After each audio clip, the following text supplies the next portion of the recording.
ఎండి చేపల పులుసు రాగి ముద్ద వింటుంటేనే నోట్లోంచి నీరు ఊరుతుంది కదా. సో ఈ సూపర్ డూపర్ రెసిపీ నా ఛానల్లో లేకపోతే ఎలా? So hi hello, welcome back to my channel. So ఇవాళ మన రెసిపీ వచ్చేసి ఎండి చేపల పులుసు రాగి ముద్ద. ఇది నేను వండలేదు, మా అమ్మ వండింది. అది కూడా తన అమ్మమ్మ నానమ్మ వాళ్ళు చెప్పిన రెసిపీ అనమాట. చాలా టేస్టీగా ఉంటుంది. అండ్ రాగి ముద్ద అనేది ఎంత హెల్తీయో మనందరికీ బాగా తెలుసు. సో వారానికి 2 సార్లు అన్నా ఇది ఖచ్చితంగా మీరు వండుతారు, ఎందుకంటే మీ ఫ్యామిలీ మిమ్మల్ని అంత డిమాండ్ చేస్తుంది. మరి ఈ రెసిపీని నా ఛానల్లో నేను తీసుకొచ్చేసాను అనమాట.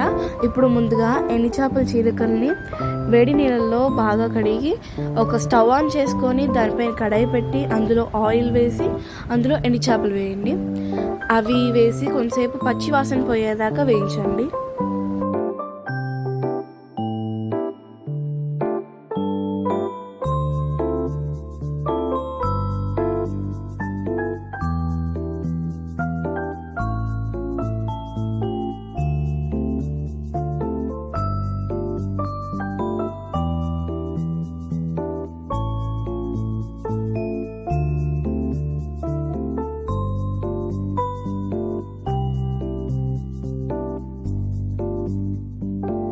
అవి కొంచెం రెడ్డిష్గా వచ్చినాక అందులోకి ఒక మీడియం సైజ్ ఉల్లిపాయలు కొంచెం క్యూబిక్గా కోసి వేసుకోండి. అందులోనే 2 లేదా 3 చీలికల పచ్చిమిరపకాయలు వేయండి. ఇప్పుడు అవి రెండింటిని బాగా మిక్స్ చేయండి ఎర్రగా వచ్చేంత వరకు.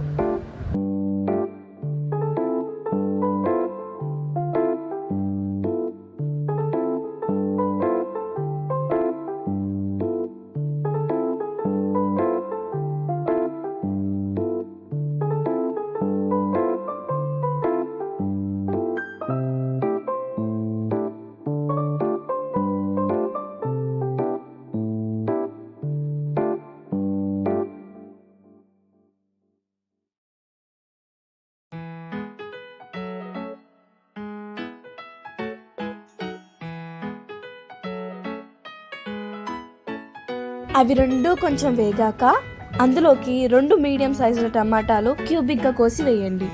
క్యూబిక్గా ఎందుకు కోసి వేయమంటున్నానంటే అవి కొంచెం గ్రేవీ కన్సిస్టెన్సీ అండ్ నోట్లోకి టమాటాలు అప్పుడప్పుడు తగులుతూ ఉంటే చాలా టేస్ట్ చాలా బాగుంటుంది. అందులోకి రాగి ముద్దలోకి అయితే ఇంకా చాలా బాగుంటుంది. సో అందుకని నేను క్యూబిక్గా కోసి వేయమంటున్నాను. టమాటాలు వేసి ఒకసారి కలిపిన తర్వాత ఇప్పుడు అందులోకి తగినంత గల్లుప్పు అనమాట, అంటే టేస్ట్ తగ్గట్టు. గల్లుప్పు ఎందుకు వాడుతున్నా అంటే ఎండి చేపలకి టేస్ట్ చాలా బాగుంటుంది. అండ్ గల్లుప్పు అనేది చాలా అంటే చాలా మంచిది సాల్ట్ కన్నా. అండ్ అందులోకి కొంచెం పసుపు, ఒక చిటికెడంత అనమాట. ముందు గల్లుప్పు వేసి కలిపేయండి.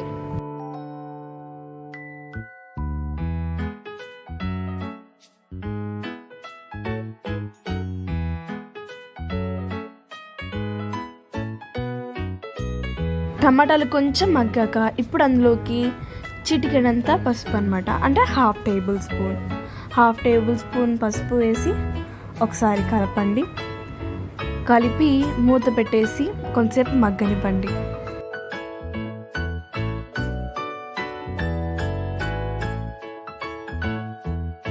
మ్యాక్సిమం చాలా మందికి ఎండి చేపలు అండ్ వాటి స్మెల్ అంటే ఇష్టం ఉండదు.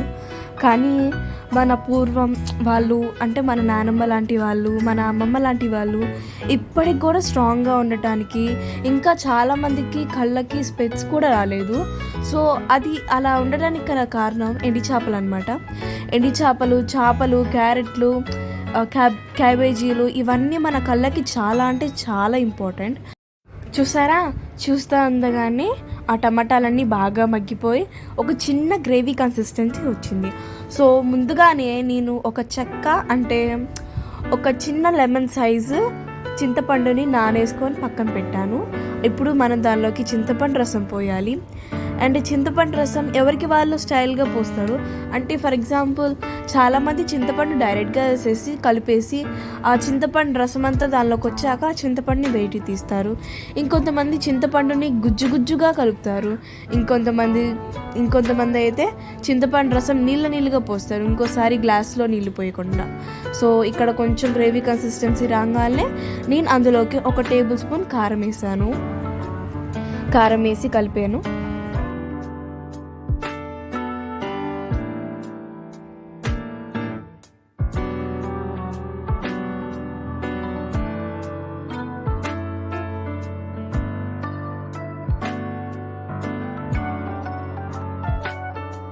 ఇప్పుడు అందులోకి చింతపండు రసం పోద్దాము. 2 నిమిషాలు మగ్గిన తర్వాత సో చింతపండు రసం పోసి ఒకసారి కలిపేసి మూత పెట్టేయండి. ఒక 5 మినిట్స్ రాగా తీస్తే గ్రేవీగా చాలా బాగుంటుంది ఎండి చేపలు.